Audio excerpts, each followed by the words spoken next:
How you doing tonight, Dr. Peterson?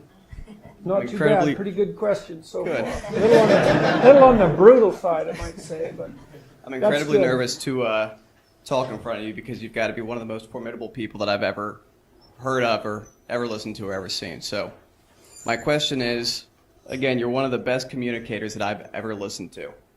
If I could be half as good at you or at communicating as you are, I would be set. How can I teach myself to do that? Practice.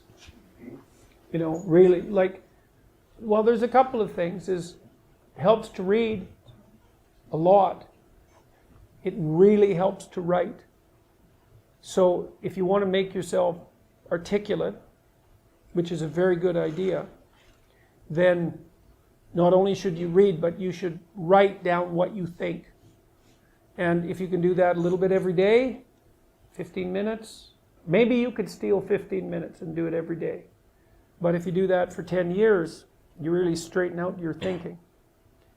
If you're going to speak effectively, you have to know way more than you're talking about. You know, so this is often difficult for beginning lecturers at university because they'll do a lecture on a topic, but they only know as much as they're saying in the lecture. And they get kind of stuck to their notes because of it. But you want to know 10 times as much as you are saying in the lecture, and then you can specify a stepping path through it and elaborate with the other things that you know. But to do that, you have to do a lot of reading. But you also have to do a lot of reading because that's where the synthesizing comes. So that's on the input side. And then on the output side, well, there's some techniques, let's say. Is like if you're speaking in front of a group, you are not delivering a talk to a group. That's not what you're doing. The talk isn't a packaged thing that you present to a group. There isn't a group. There's a bunch of individuals, and you talk to them. So when I talk to a group, I always talk to people one at a time. And that makes it easier too, because you know how to talk to a person. It's like, can you talk to 1,000 people? Well, probably not, because it's too intimidating. But there isn't 1,000 people there. There's 1,000 individuals. And so you just look at an individual and you say something, and you can tell if they're engaged. They look confused, or they look interested, or they look angry, or they look bored, or maybe they're asleep, in which case you look at someone else. And they give you feedback about how you're doing. And so one thing is to have something to say, yeah, but the next thing is pay attention to who you're talking to.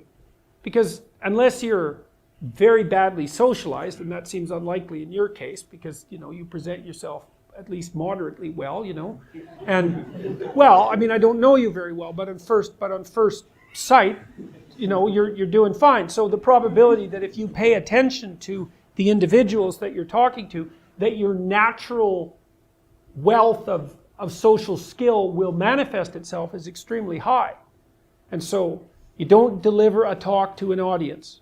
That's a really bad way of thinking about it. You're actually engaged in a conversation with an audience. Even if they're not talking, they're nodding and shifting position and looking like this, and you can pull all that in and use it to govern the level at which you're addressing the entire audience.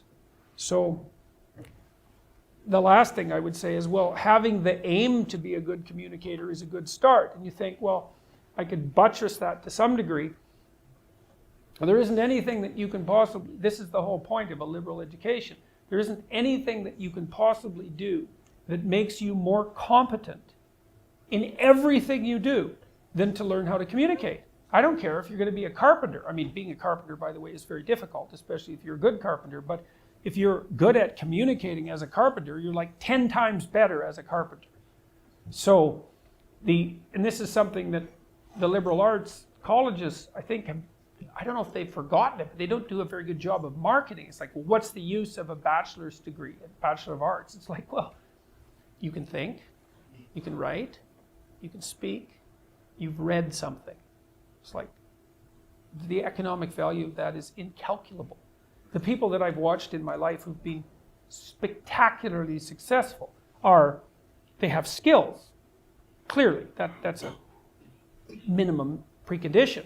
But they're also very, very good at articulating themselves. And so whenever they negotiate, they're successful. well, that's kind of like the definition of success in life, right? You negotiate and it doesn't mean you win. Because if you're a good negotiator, if you're a really good negotiator, everybody walks away from the negotiation thrilled. And so then people line up to do things with you. So, and that's all dependent on your ability to communicate. So, practice. Thank you very much. Yeah.